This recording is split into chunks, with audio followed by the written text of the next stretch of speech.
Let me tell you something. When I created this channel a couple months ago, I had always intended for this channel to mainly talk about games or review games that I really enjoy. But however, my first video was always meant to be this one. I wanted to start this channel off with a game that I had waited for multiple years of my life for, that I just really wanted to talk about when it came out. I knew when Deltarune would come out, I would have a lot to say on the topic. However, it just so happened I had a lot to say even before the release of chapters 3 and 4, which is what ended up making my previous videos that you may have seen. The original intention for this channel, though, was never to make only Deltarune content, and it still isn't. I have a lot to say on a lot of games, and I want to voice my opinions on them. However, I will not stray away from Deltarune for a while, at least.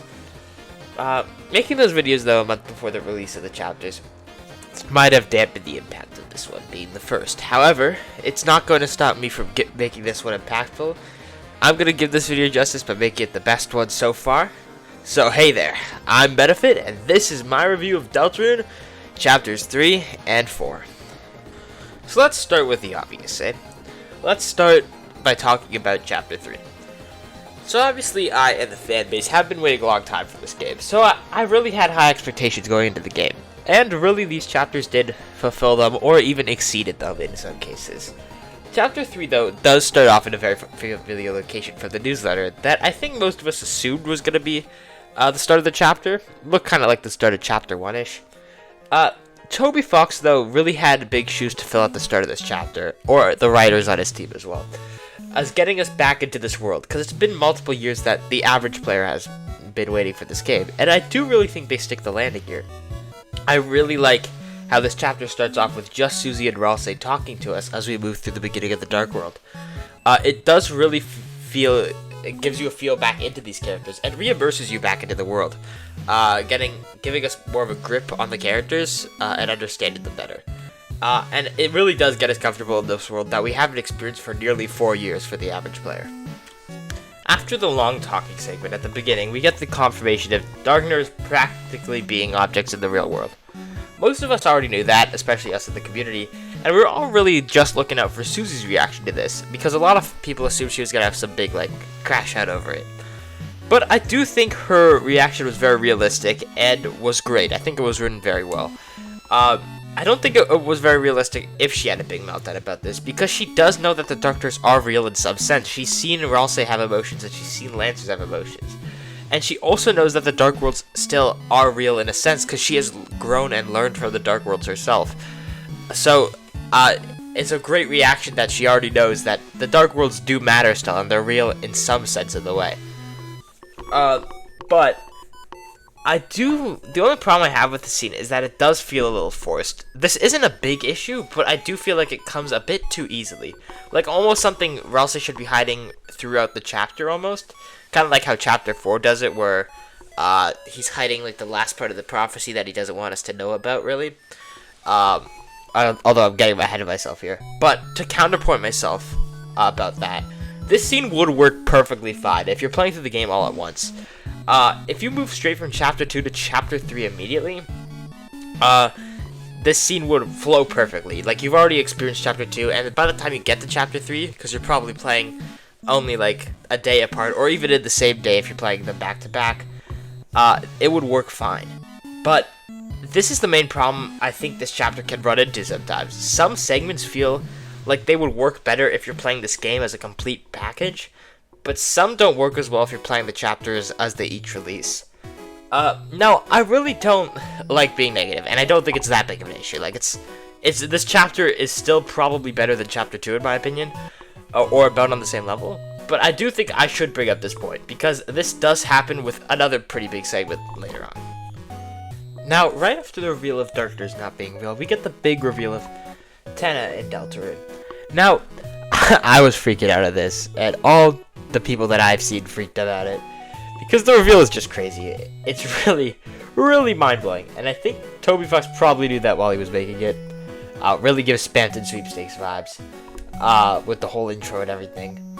But Tenna being a 3D model is really, really good. I'm so happy they decided to do that, and took on that ambitious effort, because it is great at differentiating him from the rest of the cast of characters, and it makes him so much more unique. Like, I like the character so much more because you see him like dance around, and just see something no other character could do in the game. And it really does make him memorable. I don't think Tenna would be nearly as memorable if he was in 3D. Tenna, though, does have the personality that most of the community expected, being like a game show host, kind of. But I do think it was expected in a good way. I know some people didn't like that personality type, but it makes the most sense for a TV-themed Darkner. And I don't know why it wouldn't be that. It just wouldn't make much sense. Like, he would be like super depressed or something constantly. But Tenna is really a great character. Like, he's a lot of fun. He really makes the chapter. He has many great moments with other characters. I really like how he mentioned Spamton a couple times. Like, really ties it back together.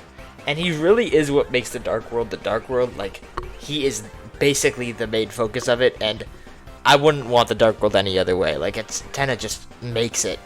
And without it, I don't know if it would be nearly as good. Now, Tenna brings you on a game show. And this is probably the segments that I have the biggest issue with. In both of the chapters, like, this is the biggest issue. The game show segments, specifically the parts where you play the Zelda-style game, is probably the weakest point of the chapter. It's not bad, by any means, but it's a little on the boring side, especially the ones with Tenna. This does tie back to the problem I mentioned earlier. This is what I was mentioning. That if you played all 4 chapters back-to-back, it wouldn't be a big problem if you played this, because you might be having fatigue from the regular Deltarune combat. But waiting 4 years when I just wanted more Deltarune gameplay makes the chapter a little weak, especially with this taking over a third of the gameplay, probably more than that. And it just, I don't know, it wasn't the most interesting thing in my opinion, especially since there's like 5 of these segments in total. And it's just, especially the Tenna ones, you're just walking around and seeing dialogue. The dialogue's great and all, but there's just not much for it. Maybe if there was more in the Zelda-style worlds, like more quizzes or something like that, more moment-to-moment stuff, it would be more interesting. I just didn't find it all that compelling. It's not necessarily it's not a total bad thing. Like, they're fun still.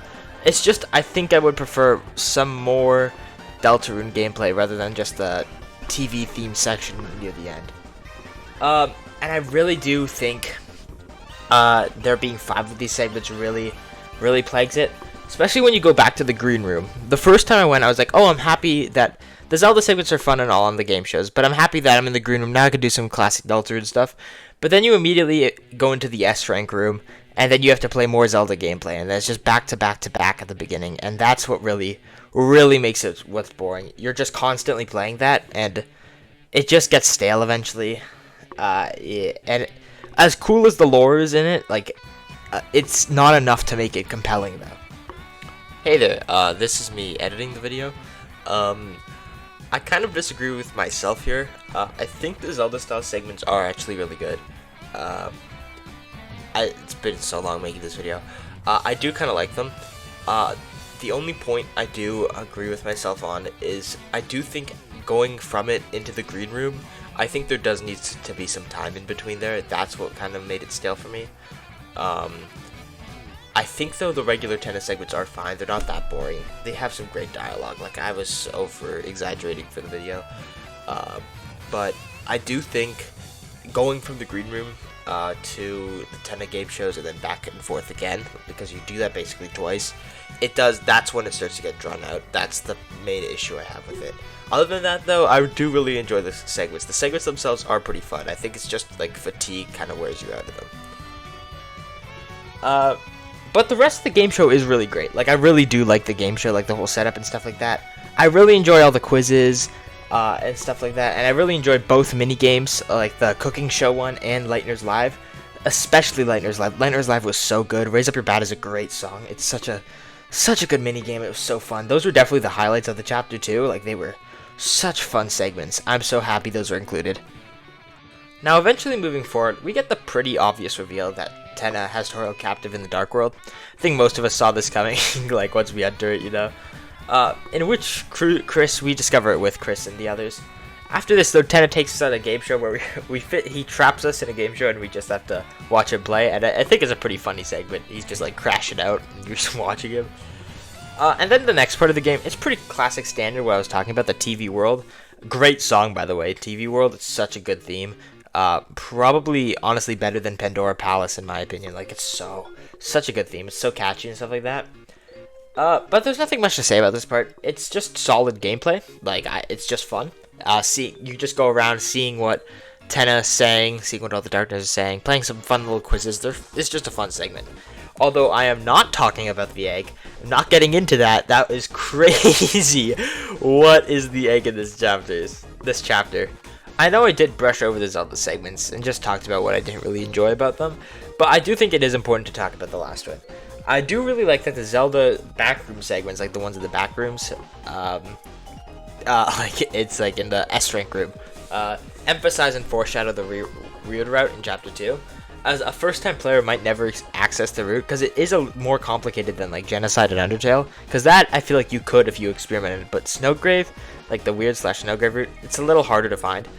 I do like all the lore sprinkled about it. It was so creepy. I was on my nerves the whole time. I was so scared playing through it.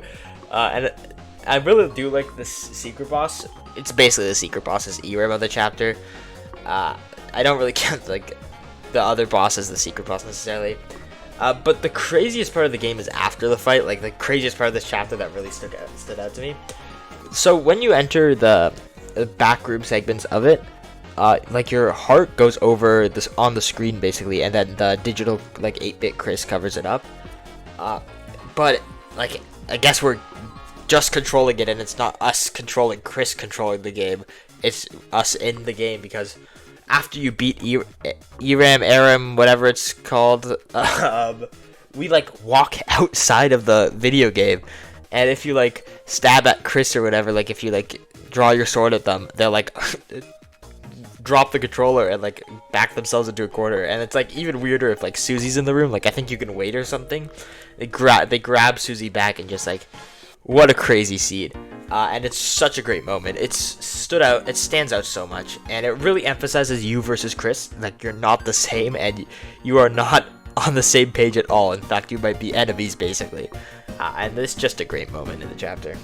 So after the Zelda segment and the TV world, you finally confront Tenna, which is a really fun boss fight. It's a solid boss fight. It's probably the best final boss. Yeah, probably the best final boss. The Chapter 4 one might be a little better, actually. Each chapter just has a better boss, I swear. Like, it's like crazy how much each one tops themselves. But you eventually reason with him that he won't be thrown away, like Susie gives him a talk, and you're going to help him. Now during this scene, I was like feeling, wow, this is very anticlimactic. And I think it does a really good job at feeling anticlimactic, but it also gives you the vibe that it's going to end at the same time. But like, I think a lot of people, including myself, ate those words as the Roaring Knight just appears, completely out of left field in the best way possible. The Roaring Knight, the complete antagonist of the game, appears in front of you, and everyone on the internet is just freaking out, including me. I was freaking out. I was like, what the hell is going on? There is so much to theorize that I can't get into now. So many questions, so many answers, so many things. It's so funny. It's just so great.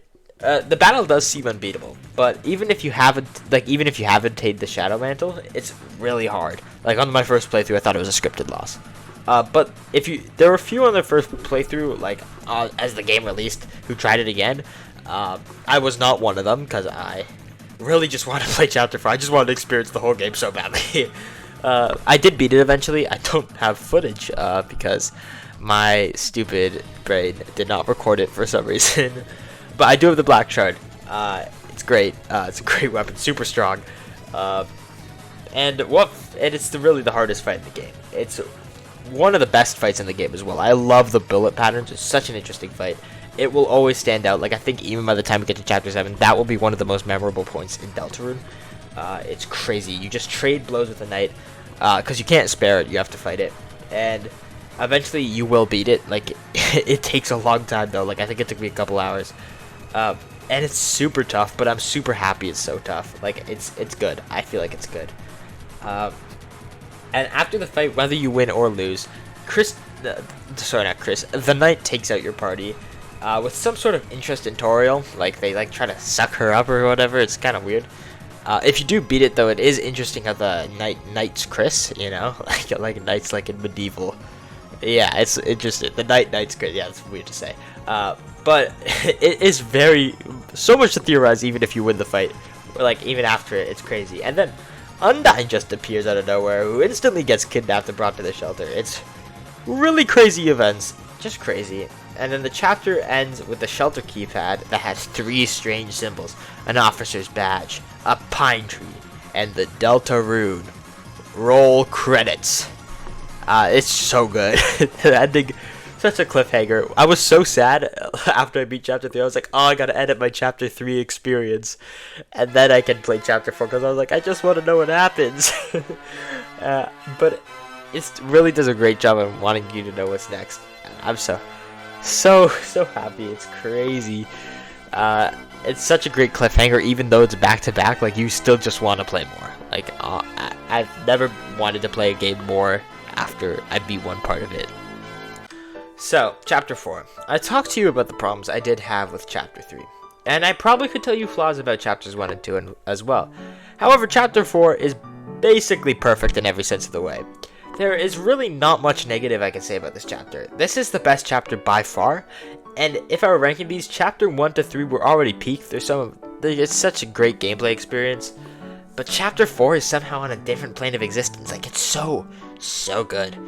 It's like the best chapter. I think most people agree with me where chapter 4 is the best chapter. It's so good. I don't even think it's recency bias. I think it's the most hyped chapter, the most interesting, the most lore heavy, the like funniest almost. Maybe not the funniest, but it has a very funny moment still. It's super great. It's not entirely true that it's perfect, obviously. It does have some flaws, but they are so few and far between that this chapter honestly feels perfect in my eyes. So there's a lot to say about this chapter. So let's start at the beginning. Immediately following up on the roller coaster that was the ending of chapter 3, you're having a little fun time with Tenna, and then bam, the night appears. You start the chapter by sealing the Dark Fountain. And I really like that you start the chapter by sealing the fountain. It really does feel nice. Like, I like the feeling of it. And I think it's just a cool way to, like, segue into Chris waking up. It's just, I don't know. I like that it starts and ends with the sealing of a Dark Fountain. And I also like to think that if we never got chapter 4 right after chapter 3, like we just got chapter 3 on its own, we would be theorizing, like, is the chapter 3 Dark World still gonna be doing something? Like, there's a reason they haven't sealed it yet. It's just funny in my head. Like, the whole light world will be subsumed by darkness or whatever. I don't think I pronounced that right, but whatever. It's just funny to think about the theories that could have happened. So, Chris and Susie get brought to church by Toril in the chapter, and we hear about the religion and all that, with this scene honestly disproving a lot of what people believed, including myself, which is that the church, like, is on the side of the angel and is against the prophecy. But they actually do seem on our side, like, they believe in the heroes, and they're, like, talking about removing darkness, but it just is a little weird that Alvin in chapter 1 says, let the angel guide you, to Chris. After this, though, we invite ourselves over to Noelle's house. But just before that, we get a Light World segment. You can talk to many characters like Sans, like Caddy and Jockington, except Onion, which is weird. They don't appear in any of these chapters or at any segment. There's like 3 different segments where it would be possible to talk to them, but it's just strange how they're not around. We can visit Castletown, and it's funny. I love the music. Like it's like My Funky Town, I think it's called. So much music to talk about that I wish I could. And there's a fun segment where you have like this mic room with Mike, where it's just a reference to the whole fan base going crazy over Mike, and Mike is just like a real microphone basically. It's really funny. And I do really like that they put in the mini games from chapter 3 in the Castletown. Like, it just makes sense. It's great quality of life. I was hoping they'd do that, and they did. It just makes the most sense. Also, yeah, it's so funny. It's just so funny, the references to the fan base and just everything in Castletown. It's just nice to go back to. Like, I like seeing it update. It also gets bigger randomly somehow. It's a weird place. Moving on, we go to Noelle's house, and this is probably one of the biggest lore-filled sections of the game, and this is what Toby Fox was talking about a big Light World segment. So after going to the house, we were trying to search for a code to the bunker, since Susie managed to connect the dots and realized that the mayor might know where the bunker is due to the pine tree symbol. So after walking around, we eventually find the code in the guitar, and then Chris rips us out and throws us in a gift. And what nobody expected from these chapters was a whole section where we take control of the soul itself and go through the vents of the house. It's really, really cool. Through this section, there are so many reveals, like Asgore with a black shard, Chris on the phone call with most likely Carol, who is Noelle's mom. Definitely seems that way. And as the soul, you move to the basement to hit off the power and get Susie and Noelle to come downstairs to turn it back on. Where we try to interact with them, but we're stuck under an angel doll, which is really interesting. Like, it's obviously imagery that we're gonna be the angel. Like, I haven't seen anyone point that out actually, that we get trapped literally under an angel thing. I'm surprised. Like, but yeah, it's definitely referencing that we're the angel in the prophecy. And after this, we try to get back to the guitar. Because Chris and Noelle and Susie just ditch us for some reason. And Chris is just camping the guitar. Okay, they snipe us with a hockey puck. It's like bad sportsmanship. But this causes Noelle and Susie to come into the room, where we then have to try to get the guitar from Chris, who is swiping at us with a hockey stick. It's a really funny little segment. We do eventually get to the guitar, which causes Chris to be super loud and just like beat us up with the hockey stick. And Susie gets her hand on the guitar, which we know from the phone call isn't supposed to happen. Then Chris calls presumably Carol, who says she'll be right over. Because it most likely seems that way, because she just shows up right after this. And then Susie gets kicked out because of this. But we are told, you are always welcome here. It's a weird line by Carol. Nobody knows if they're talking to Chris or the soul themselves, like, because you is highlighted in red, so they might be talking to us, the player. So it's hard to say. And getting back to Dorval, we have to make our way back to the church, because the house is locked and Toril is supposed to be at choir practice. This then leads into the Dark World. So how Chapter 4 is structured is very similar to Chapters 1 and 2, much like Toby Fox said in the newsletters. However, I do want to note that this Dark World in general, and Chapter 4 in general, looks so good. Like, the Holiday Manor looks great, the Chapter 4 Dark World looks beautiful. It's the best looking part of Deltarune so far. I'm so glad that it got better in visuals. It's not like Chapters 1 and 2 had bad visuals, but it just looks so good. And I really like the theming of the Dark World. I'm glad that Toby Fox and his team decided that the church should be a Dark World, as it would be a ton of missed potential if it wasn't a Dark World. It just makes the most sense. Like, it would be so underwhelming if this wasn't a Dark World. After progressing through the Dark World, getting destroyed by the night, and getting suspicious Ralsei dialogue, really your average Deltarune experience, you encounter the old man, or Gerson. Now, everyone was freaking out over this, including me still. Crazy that he's in this game. Now, Gerson, though, is the best side character in the game, I can say confidently. He's my favorite Darkner by far. Not the best character, but up there for sure. And I don't know if Toby Fox or his team could really ever top him. He's funny, he's interesting, he has great music, and he has so much lore. It's everything I could want in a side character. Like, he's literally perfect.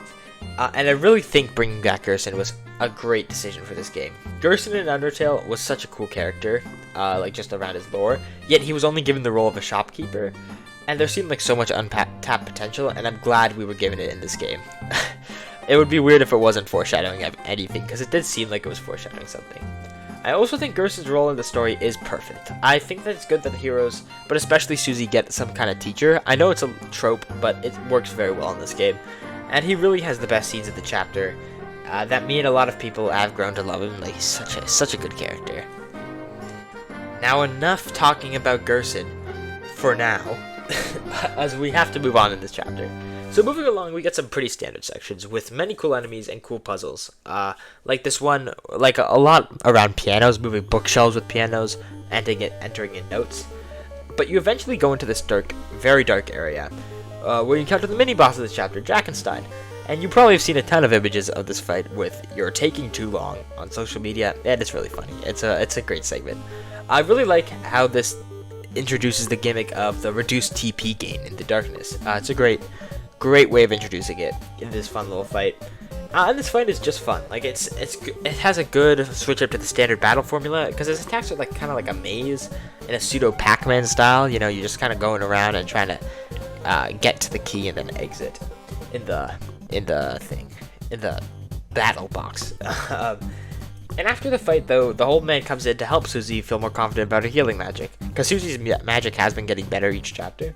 Because Ralsei did insult her earlier too. It was a little weird. It was a little mean, honestly. This then causes Jackenstein to give his climbing gear to progress further in the Dark World. The climbing mechanic I haven't heard a lot of people talk about, but it's pretty fun. I like it. It fits well in the game. I'm just worried that Chapter 5 won't use it, or future chapters just won't use it at all. Because I feel like it would be untapped potential not to just throw it away, you know, and toss it aside. Like a thrown away Zelda item in a game, like the ball and chain from Twilight Princess.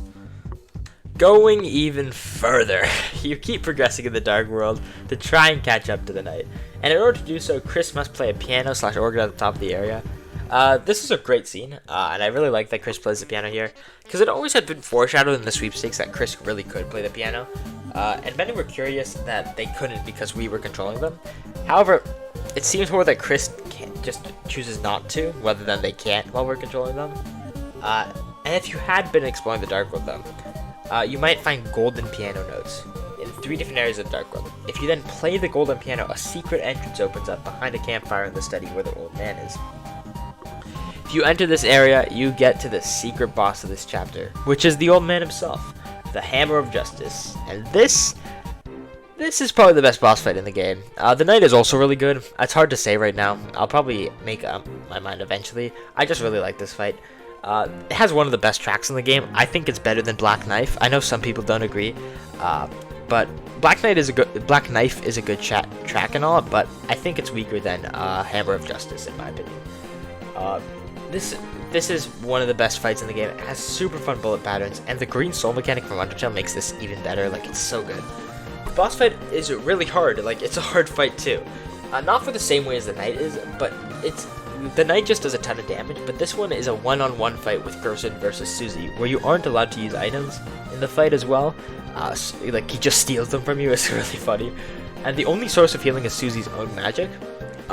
And the dialogue of this fight is so good. Gerson telling us the story of Lord of the Hammer, which we find out is based on the prophecy. It's great. It's great dialogue. Seeing this, Gerson really does hint at Chapter 5 being in the flower shop that Asgore owns, with other stuff supporting this world within the Dark World as well. There's so much lore here. Gerson also tells us what his whole deal is. He does still stick with the freedom motif, which is as long as that we can keep our hope, we can break the prophecy and forge a new path. As long as things can change, and there is never just one ending. And I really enjoy this spin on the freedom motif that all the secret bosses have, with instead of craving freedom in a bad way, this one is a lot more positive. This freedom is the ability to change and to carve your own path, that there's never one set ending, and that you have the ability to change fate. And it's really great. It's a really fun boss fight, and I'm so glad Gerson's in this game. Moving on, even further, I know. We eventually encounter the knight again, who flees through a big door and closes it behind them. In the light world, this is just a door with a lock on it going to a different room. We seal the dark fountain, and then when we return to the light world, we find out there's another fountain in the room next to us, which is locked. So we try to search for the code. However, we don't find it. But instead, we do find out that the old man was a darkener, which we already knew, just Susie didn't know. Well, most people probably already knew. From the dust and his hammer that was kept there by Alvin. That's how he was revived. Which is great. And Susie decides to reopen the Dark World, trying to find the passcode to the lock, as she thinks the old man would know. And this is what causes us to see the really weird colors of the Dark World that we saw in the Chapter 4 trailer.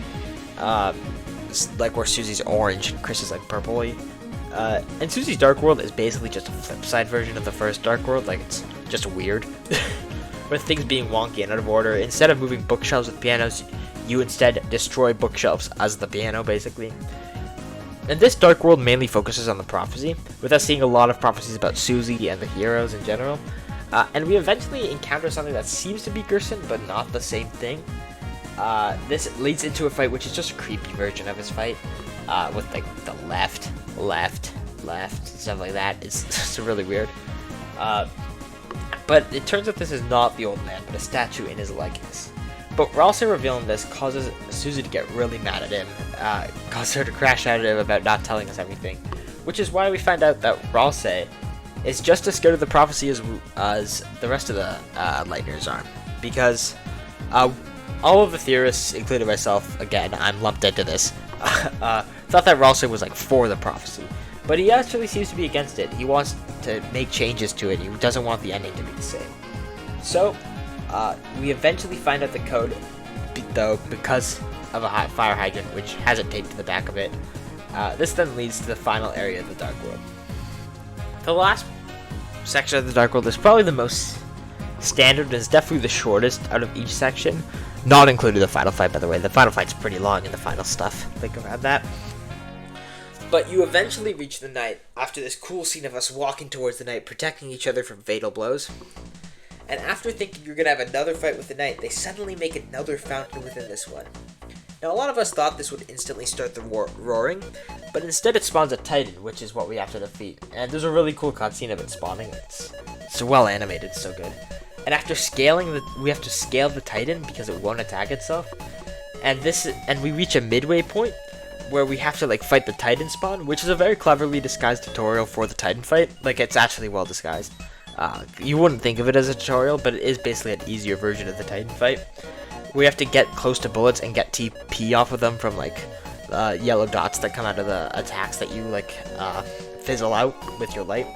But after you defeat the spawn, you eventually reach the Titan, which no one thought we would be fighting this early in the game. Everyone thought this was like a chapter 6 thing, and this fight is really cool, extremely climactic. But however, it seems like we can't destroy the Titan, as it just regenerates when it gets low. And this is when, for the last time, the old man shows up, and this is what made me decide he's the best side character in the game. One of the best characters. He's so good. It's such a climactic scene. And we absolutely destroy the Titan's shield with Dual Buster, which is Gerson and Susie doing Rude Buster together. It's so cool. Which just wrecks the Titan. And then Susie dunks us in the Titan and seals it from the inside out. It's so cool. It's such a great scene. And it's so great. And this is such a great scene. I love the old man. I love all this climactic ending. It's so great. It's so great. After destroying the Titan with Susie and Chris, we reach to the end of the prophecy, with Susie running on ahead to try and find the old man, and Ralsei trailing behind because he doesn't want Susie to see it. Going through, we are teased at the ending, but before we can see it, Susie destroys it, just like how Gerson was destroying some of the prophecy. I do think it's meant to parallel that, with Susie's hand bleeding, which is a pretty big reveal, and she tells us that there's no way Ralsei and us are gonna let that happen, the end of the prophecy. We don't know what it is. I have no clue what it is. This is what made me decide that Susie is probably the best character in the game and probably will continue to be. Just such a cool scene with her. She's had so many great scenes throughout all these chapters. And then we seal the Dark World, leading us to the final moments of Chapter 4, which is the infamous scene of the Jitterbug scene. This scene is so jarring. You get back home with Chris, and there's just Sans and Toriel dancing there. And I think this is I've never had a video game made me feel this way. The amount of uncomfort you get, of how jarring this is, it really makes you feel Chris's uncomfort, and I think that's what Toby Fox wanted. It's so jarring, it's so weird. It's supposed to be funny, but it's also supposed to be weird at the same time, which is great. I mean, it's made so well that it makes you feel the way that Chris almost feels at this time. Although Chris probably doesn't think it's funny at all, but it's really, really weird.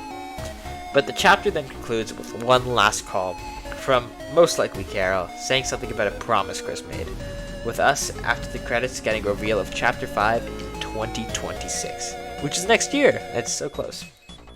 In conclusion, these chapters are so good, and I'm so happy that they lived up and exceeded my expectations. I know I complained quite a bit about Chapter 3, but I skipped over a lot of stuff that I thought was like just solid and good gameplay. Like, it was still good, don't worry. It's just what I had the most to say about, and it's still better than Chapter 1 and 2 in my opinion. Yeah, it's definitely better than those two. Not that they're bad, like they were already peak. Like, it's really saying something. And I was honestly so happy playing through the game and making this video. Like, I was smiling the whole way recording this. And I love thinking about these chapters. They're so fun. They're so great. I wouldn't want anything else. The writing is so good in these chapters. I haven't got to talk about everything. It's so funny. Like, the writing is still so good. And there's so much music I could have talked about. Like, I just talked about how I liked some tracks, but there's so, like, one of the tracks is like a climbing theme. I think it's called Even Higher. it's so good for some reason. Like, it's so good. It's so catchy. For no reason. It has no right to be, but it's one of the best tracks. Like, it's so good. It's so good. It's crazy. These chapters are so good. And I just want to thank you for watching this video. I'm sorry it did take long to come out. It's just so much I had to say. And it's been exam season, so I just finished them, and it's just been a lot to work on and stuff like that. Videos should return to normal after this one. I'm releasing weekly. But I'm so glad to be making content about the game. And many different games in the future. And I hope you stick around to watch them. So thanks for watching, and I will see you in the next video. Bye-bye.